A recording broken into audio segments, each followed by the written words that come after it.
ये बड़ी खबर हम आपको बता रहे हैं। ड्रोन अटैक को यूक्रेन के राष्ट्रपति वोलोडिमिर ज़ेलेंस्की ने शानदार बताया है। दुश्मन देश में शानदार ऑपरेशन किया गया। यूक्रेन के ड्रोन अटैक के बाद यूक्रेन के राष्ट्रपति वोलोडिमिर ज़ेलेंस्की की पहली प्रतिक्रिया सामने आई है और उन्होंने कहा है कि शानदार अटैक हुआ है रूस पर, लेकिन रूस को इसका भारी खामियाजा भुगतना पड़ रहा है। और ऐसे में सवाल ये उठ रहा है कि यूक्रेन पर अब रूस किस तरीके से रिटेलिएट करता है, ये फिलहाल सबसे बड़ा सवाल बना हुआ है।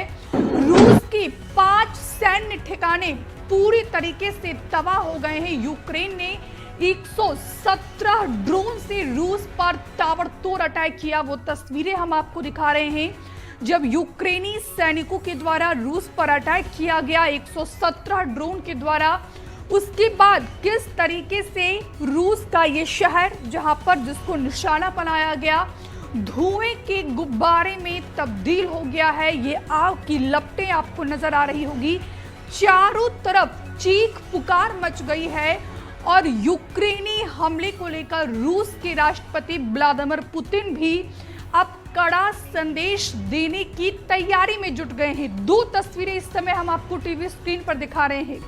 पहली तस्वीरों को आप देखकर अंदाजा लगा सकते हैं कि किस तरीके से एक स्ट्रेटजी के तहत, एक रणनीति के तहत जो यूक्रेनी सैनिक हैं उन्होंने रूस पर अटैक किया है। और दूसरी तस्वीरें ये रूस की है कि किस तरीके से ताबड़तोड़ ड्रोन अटैक से रूस हिल चुका है। रूस में इस समय कोहराम मचा हुआ है। किसी भी वक्त, किसी भी समय रूसी राष्ट्रपति व्लादिमीर पुतिन यूक्रेन को लेकर कोई बड़ा एक्शन ले सकते हैं। ये तस्वीरें हम आपको दिखा रहे हैं और ये तस्वीरों को देखकर अंदाजा लगा सकते हैं कि यूक्रेनी हमले से रूस को कितना बड़ा नुकसान हुआ है। तो यहाँ पर बात की जाए तो यूक्रेन ने रूस के 5 अहम एयरबेस ओलेनिया और बेलाया पर हमला किया है। यूक्रेनी सेना ने इस हमले में ड्रोन का इस्तेमाल किया। बताया जा रहा है कि जिन एयरबेस को निशाना बनाया गया है वो रूस यूक्रेन सीमा से काफी अंदर में पड़ता है। एक मीडिया रिपोर्ट्स के मुताबिक ये हमला यूक्रेनी सेना का अब तक का सबसे बड़ा रूस पर ड्रोन अटैक था। यूक्रेन ने खास तौर पर रूस की उस बेस को निशाना बनाया है जिसका इस्तेमाल रसिया उस पर बम बरसाने के लिए, यानी कि यूक्रेन पर बम बरसाने के लिए कर रहा था। उसी एयरबेस को जो है यूक्रेन ने घर में घुसकर तबाह कर दिया है। और इस कार्रवाई के बाद बकायदा जो यूक्रेन के राष्ट्रपति है वोलोडिमिर ज़ेलेंस्की, उनकी भी प्रतिक्रिया सामने आई है। उनका कहना है कि ये ऑपरेशन बेहद ही शानदार हो रहा है। यूक्रेन की तरफ से कहा गया है कि उसने रूस के अंदर स्थित कई एयरबेस पर ड्रोन से हमला किया जिसमें 40 से ज्यादा रूसी बॉम्बर्स को ध्वस्त कर दिया गया है। यूक्रेन का कहना है कि ये वही विमान हैं जो अक्सर यूक्रेन के ऊपर उड़ान भरते हैं और बम गिराते हैं। इसी पर ज्यादा बातचीत के लिए हमारे सहयोगी रानू मिश्रा हमारे साथ फोन लाइन पर जुड़ गए हैं।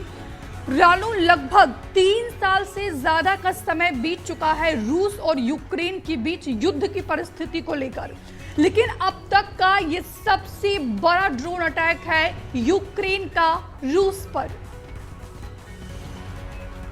बिल्कुल, देखिए बहुत बड़ा हमला है और बहुत बड़ी प्लानिंग के तहत यूक्रेन ने रूस के कई एयरबेस और कई सैन्य ठिकानों को जो है वो पूरी तरीके से तबाह कर दिया है। आप देखिए किस तरीके से एक प्लान बनाया जाता है और जिस तरीके से यूक्रेन के जो राष्ट्रपति हैं ज़ेलेंस्की, उनका जो स्टेटमेंट आया है जिसमें उन्होंने बताया है कि करीब 1.5 साल से हम इस ऑपरेशन की तैयारी कर रहे थे। तो देखिए 1.5 साल से ये पूरा प्लान बन रहा था और इस ऑपरेशन का मुख्यालय भी रूस के अंदर बनाया गया था। रूस को भनक तक नहीं लगने दी गई और बाकायदा एक ट्रक जो यूक्रेन से चलता है जिसमें ड्रोन भरे हुए होते हैं, बारूद से भरे ड्रोन होते हैं और वो ट्रक यूक्रेन से करीब 4000 किलोमीटर दूर रूस में पहुंचता है और वहां पर जो है वो ट्रक एक पेट्रोल टंकी से साइड से गुजरता है। उसके बाद उसका जो रिमोट कंट्रोल होता है ड्रोन का वो यूक्रेन के अंदर होता है। वहीं से उसको अंजाम दिया जाता है, ड्रोन आसमान में उड़ने शुरू हो जाते हैं। हमसे जुड़े रहने के लिए हमारे YouTube चैनल को सब्सक्राइब करें और नई वीडियो की नोटिफिकेशन के लिए बेल आइकॉन को दबाएं।